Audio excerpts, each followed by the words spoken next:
So welcome to the last session in this module on understanding transformation. And we're going to focus specifically on the kind of change that we were looking at in the last session, which is really a shift from one system to a new system, from one of those S-curves to the new one. And we're calling that emergence.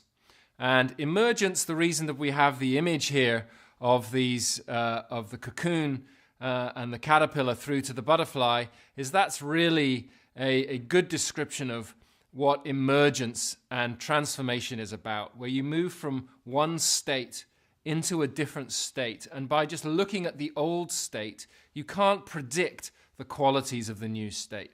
So if you didn't know that a caterpillar transformed into a butterfly, just by looking at the caterpillar, you couldn't tell what a butterfly was going to look like.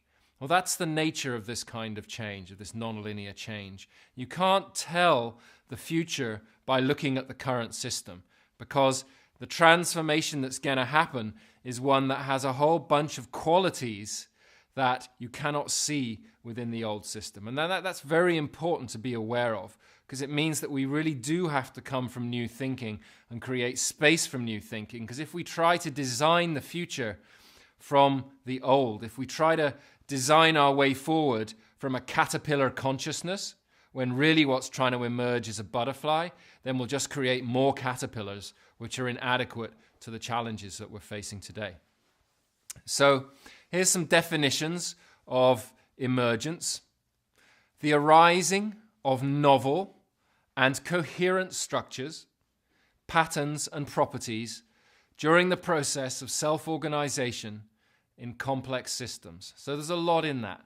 The arising of novel, new structures, not just an upgrade of the caterpillar, but a butterfly. Coherent structures, they hang together in a new form. New patterns and properties, so the butterfly can fly, the caterpillar couldn't. During a process of self-organization, out of the old system comes the new system. It gives birth in the cocoon. It gives birth to the new system, and the different pieces start to come together in self-organization in a complex system with many, many different variables.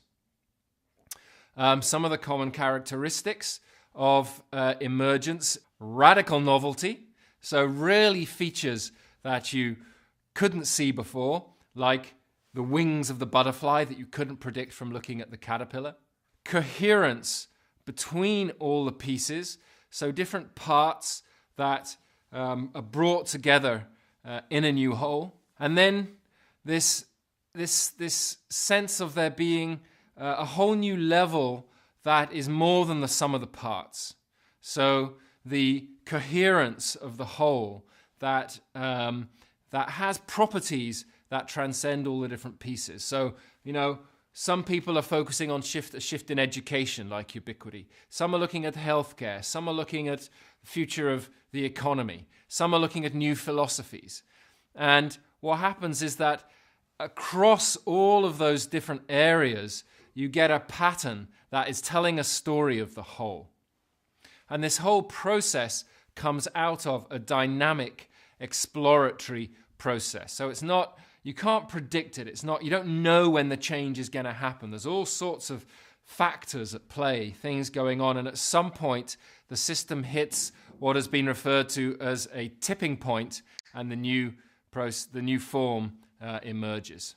Rewarding people for the new behavior, because we've only been rewarded in the past for doing things the old way. So how do we shift our reward systems in our organizations and societies so people benefit from the new and dare to take the step?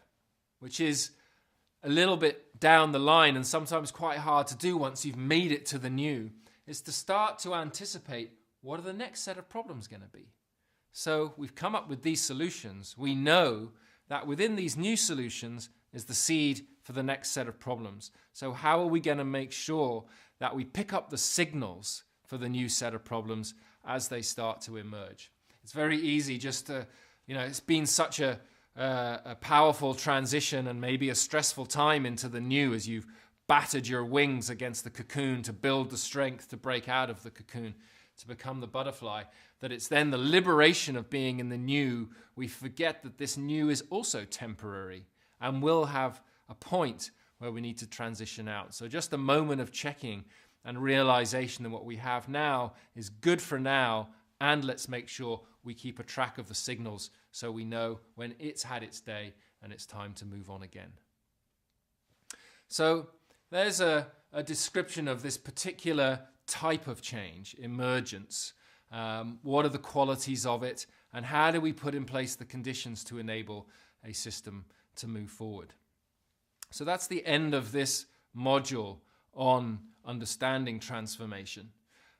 You now have the chance to go into the integration tasks to help you really embody and take in some of these ideas, to work on some of the personal development modules to support yourself in the transition, and to engage in the discussion in the forums around some of these issues and some of the questions that we'll be sharing there.